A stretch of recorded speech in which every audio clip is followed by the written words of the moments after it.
Had to apologize. I'm wearing more of your attire today. Yeah, it was a good day. Guys, we played well enough to win. We didn't shoot it well enough, but some of that was Kentucky's defense. We're still one of our concerns. I think that's what we looked at today. Our concerns are the turnovers. AJ's got to do a better job not turning the ball over foolish. So we had some foolish turnovers. It's getting Jake back offensively. He did an unbelievable job rebounding the ball in his defense and getting care going. We are number one concerns. Those guys, getting those guys going. So by surprise, we got in late. I said we'd have a film session. We'd have an hour and 15 minutes. They looked really good. So that was encouraging. Marty obviously having a great performance 2 games. What are you liking from him this year? Are you seeing anything kind of different from a motivational standpoint from him? What I like about him is he's been in the process. He's paid his dues. He's worked. His summer was very valuable. He got better in the weight room. He got better with his balance. He got better with his hands. And I thought that Doug has done a good job with him in things breakdown. Just more comfortable offensively, making his free throws. That was his work all summer. Marty's gotten exactly what he deserves. And that's the great part about my job. When someone does that. You credited your assistants a lot last night with the 2 plays that sent it both into the overtimes. But what did you specifically like about those 2 plays? That they worked. Yeah. I love that they worked. I think we said we wanted to get back to the basics for us, and the basics for us is do we defend, rebound, and run. We defended, we rebounded pretty well against a team that's that big. We ran okay. The other thing that we said in the summer, we got to get our special teams back. We got to cut out at the free throw line. They got one last night, but he's good. We got to do a better job with our sideline and baseline out of bounds plays. We got to do a better job at the free throw line, which we did last night. Jump balls, which we're starting to win more of. And of course, the full court stuff, just have that in our repertoire. So those are all what I call special teams, a football term, but they work. My staff did a great job, and the players did a great job. So what I like most about it, though, is they worked, and that's always important. Jordan was playing with the confidence last night and winning shots. Does that just come from seeing a couple go in?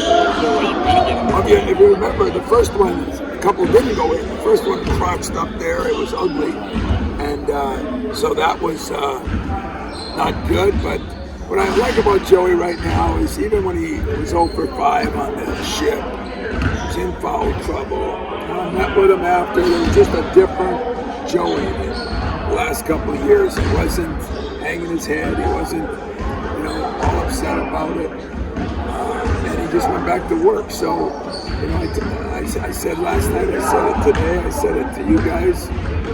It's 72 and a great day for basketball. And that's what it was.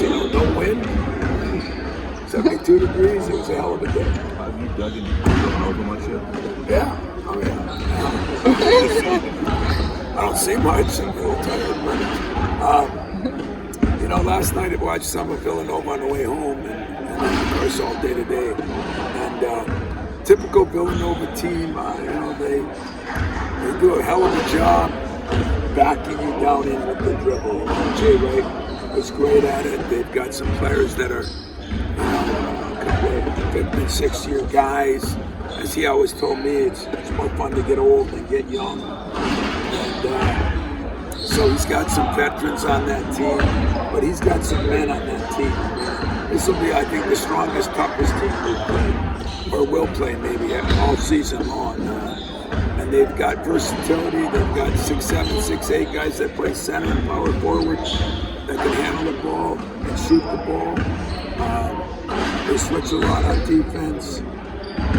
They're a tough team to play against. Everybody got excited, I think, in the media and everywhere else that they got beat by 1 or 2 or whatever it was by Temple. I watched that game. First of all, Temple played extremely well. Second of all, Villanova didn't make some shots early, then went up late, then hang on to the lead. But Temple at Temple was a tough game. And, you know, they're missing one of their better players. One of them is going to be out for a while. The other one may play. But they're tough, physical would be the best I can say about them. So Soko can give you that kind of game against the defending national player like that. Does that boost your confidence level in him, or was that? Oh, you know, it's already there, and I don't think we should make Marty yet out to be Elijah, and I don't think we should make our team out to be national champs. I mean, the unique thing about the schedule, we're playing, this will be the third completely different team, you know, and that is hard prep, especially in a short period of time. And that's another reason I give my assistants credit. It's a lot of prep work, and especially when you don't have much time each week in between games with all the travel. But the fact that, you know, Marty is looking more comfortable, he's feeling more comfortable. The problem was that guy took it to us too. He had 22 and 18 or something. But we lived and died with what we wanted to live and die with, which we'll do often, you know, is give up maybe a post move for a 3. Sometimes we'll go the opposite. This team here is going to back us down. They're going to play a lot of ball, 8 feet from the basket, and we got to defend without fouling and hope to keep Marty out of foul trouble because he got in a little bit in the last game. You mentioned yesterday the idea of seeing how you had a little success, and for a couple games there seemed to be a hunger in this team. And is that something you're watching now and to see what the reaction is? Very closely. That's why I was happy that they got some energy today. I mean, we have zero margin for error. Zero. You know, we're like, we know it, you know it. You know, everybody will be trying to make this team something they're not right now. I mean, I don't mean you guys, I just mean people in general. And I know where we are, you know. We're about as good as how hard we play and how hard we prepare. That's how good we are. We're not one of the more talented teams I've had. But it is fun, and they're getting together and they're working. I think they pull for one another. The scene at the end, Marty was over there and everybody was around him. You know, and I had a mom call me that said the greatest thing her son did was told her how excited he was, and he's a starter for Joey and Marty. You know, and that's humility. That's kind of what this team needs. But now that will become a little bit more the hunted instead of the hunter, because it'll change a million times during the year. I am anxious to see how we'll do it. I told them today we're practicing, not taking a day off. I take Saturday off. We're going to get after it, and those of you that think it's going to get easier, it's going to get harder. I mean, from our standpoint, because I have been there when teams got fat and sassy. Pre-game sim, then, where would you grade your grittiness factor? How gritty is this team? I'd rate that high. Skill and execution and shooting. I'd rate it average. But grittiness, toughness, defensively, I'd rate it pretty high too. I think we've done a lot of really good things. Followed the report good. Did what they're supposed to do. That's one thing I do like about this team. Put a game plan together, they kind of follow it. Don't deviate at all. But, you know, it's so early in the year yet, and I don't know. I'll talk to John tonight. I don't know how he felt they played. We talked to Mark Few. I know how he thought they played. He thought they played pretty good. I mean, we played 2 really, really, really good teams. But, you know, can we consistently do what we're doing and improve in the areas? That'll make us a real good team if we can do it. Tom, what's it? Next game, having that excitement, that momentum. What's the plan moving forward? The next 2 days of practice? Just beat it out of them. Tell they're not very good and all those things. You know, I don't know. My experience has told me that you worry about the next game, and yet if they can't get excited about playing another ranked team, another program that's been in the Final Four, in front of our home crowd, which we're only going to be here once in a month, the place should be rocking. If that doesn't excite you to focus in and play hard, then you deserve to have bad things happen to you. I don't see that with this team so far, but today's practice was any indication.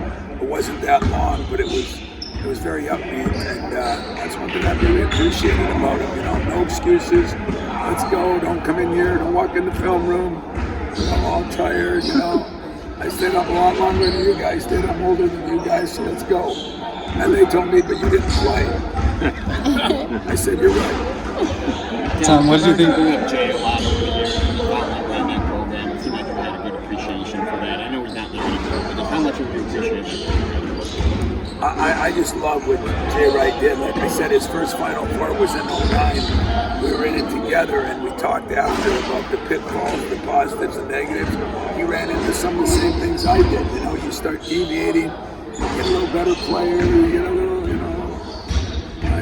not as hungry and people, He just went right back to his basics too, and I think that's why he went to 2 Final Fours and won 2 national championships. I love Jay Wright. I love exactly what he stands for and what he believes in. And his teams are different than ours as far as his offensive theory. They walk it up more. We try to run it up more. His toughness, his getting older, his players that he believes in development. Jay's the best. He's one of the best that ever was. That's why he's in the Hall of Fame. I think I want to tell the sermon last night that it's not great for college basketball to start this early. Because Thanksgiving is too much interference with the meat of the football season. Do you think there's anything to that? Yeah, I think there can be. Like I say, I love when it's football season. The problem is the number of games we play, how we can get them all in, because you can't mess with the Augusta, you can't mess with the Masters, so we're kind of landlocked in there. But I think that's what makes games like this so important for college basketball, is you play good games early. If you don't, then it's just like you don't even exist until almost January, So I think maybe more teams will start figuring out that for the good of the game, we've got to play other games early too. And so, I agree with Dick a little bit on that, but I don't know how you change it unless you limit the number of games. Tom, What go do you think about some of the freshmen getting in there last night, getting not as many minutes, but still getting experience against Yeah, they got minutes. I look back at when Draymond was here, when other guys like that, Xavier, Denzel, and some of those guys only played 4 or 5 minutes, especially their first couple of games. So I think it was valuable. I'm seeing a lot more. Jackson, I was more pleased with him than I was on the aircraft carrier. We got Carson in there a little bit. Trey has been in there some. Like I said, the 2 guys that I'm next, I'm not worried about. The freshman, Jackson's got to play a little bit more. We've got to get Pierre. Pierre is important. We got to get Pierre and then Jaden back to what he was like before the 9 weeks off. That would be what I'm looking at now. As freshmen, I'm waiting for them to get a little older. Sheboy had a bunch of rebounds, but aside from him, what do you think about team rebounding in general? Did you get what you wanted out of most of your guys? We did. Jimmy Hauser was, I thought, unbelievable. He defended really well, shot really well, and he rebounded pretty well. I'd like to see other guards get rebounds like Aikens did. He was very valuable on the board. He said the big thing will be our perimeter rebounding. Although we did get some out of a lot of people. But, I think that's where Pierre can really help us too. He's got a body that he should be able to go up and bang with the guys we're going to play against Friday night. Sissoko's defensive awareness, you mentioned the ball screen defense, but the one time when he shut off a baseline on Wheeler when he was driving, did you go over that beforehand, or is that something he did kind of on his own? No, he's picking up more and more and more and more. And it's just amazing what the guy does. I think he's become a real student of the game. He's in the film area a lot more. He's watching more film. He's just picking up stuff faster because I think he's more comfortable. You know, people overreact when you lose. Yeah, and when They we win. overreact when you win. Yeah. But don't you think this is one of your better regular season wins in recent years, given the circumstances? Yeah, I do. I mean, I really do. Because I loved Kentucky on film. I mean, I liked Gonzaga a lot. I thought Kentucky. And, like I said, I'm interested to see how John played, but we took away two things that were very valuable to them. And that's the shooting of Frederick and Reese. And when we took those two things away, it put a lot more pressure on Oscar. And they got a little more out of their point guard. But that's kind of the way we did it. We were trying to take away those threes, especially, Frederick had 6 of them in one game. So, I think it was one of the better wins we had, especially the way we played, not perfect. The turnovers are still a problem. But the turnovers have been a problem for a lot of teams right now, And you saw in college basketball, the Florida States and Floridas and Syracuses, and the teams that are getting beat is crazy. And especially where they're getting beat and who they're getting beat by. So we got work to do, but I like the progress we're making. Tom, you mentioned Jay. I'm just wondering, do you have much of a relationship with their new coach over there? And are you noticing any tweaks or differences that he's brought there's about? Similarities, at least what I saw. He was with him 9 years, but I don't know him as well. I just know him to say hello. I was not closer to Jay. But, he's, it's not easy to take over a program. It's not easy to take over a program that is one season. But a lot of the things he's doing, and that helps to have those 5th and 6th-year guys. They are a very good basketball team. The loss, and the way they lost, and where they lost, and who they lost, doesn't make them any less of a team. You talk to Jay Wright a lot, and you won't have any dialogue this week, right? Yeah, I'll probably give him a call. I might even call him tonight. He texted me after the game last night. I'm going to see if he's coming in, if he's traveling with them at all. And I think he hasn't won yet. I don't think we played Villanova here. So, it would mean something to a couple of you if George Clooney came. But probably wouldn't. George Clooney. It probably wouldn't matter to me. But to some of you it might, and some of our female fans. Female fans. Yeah. Good.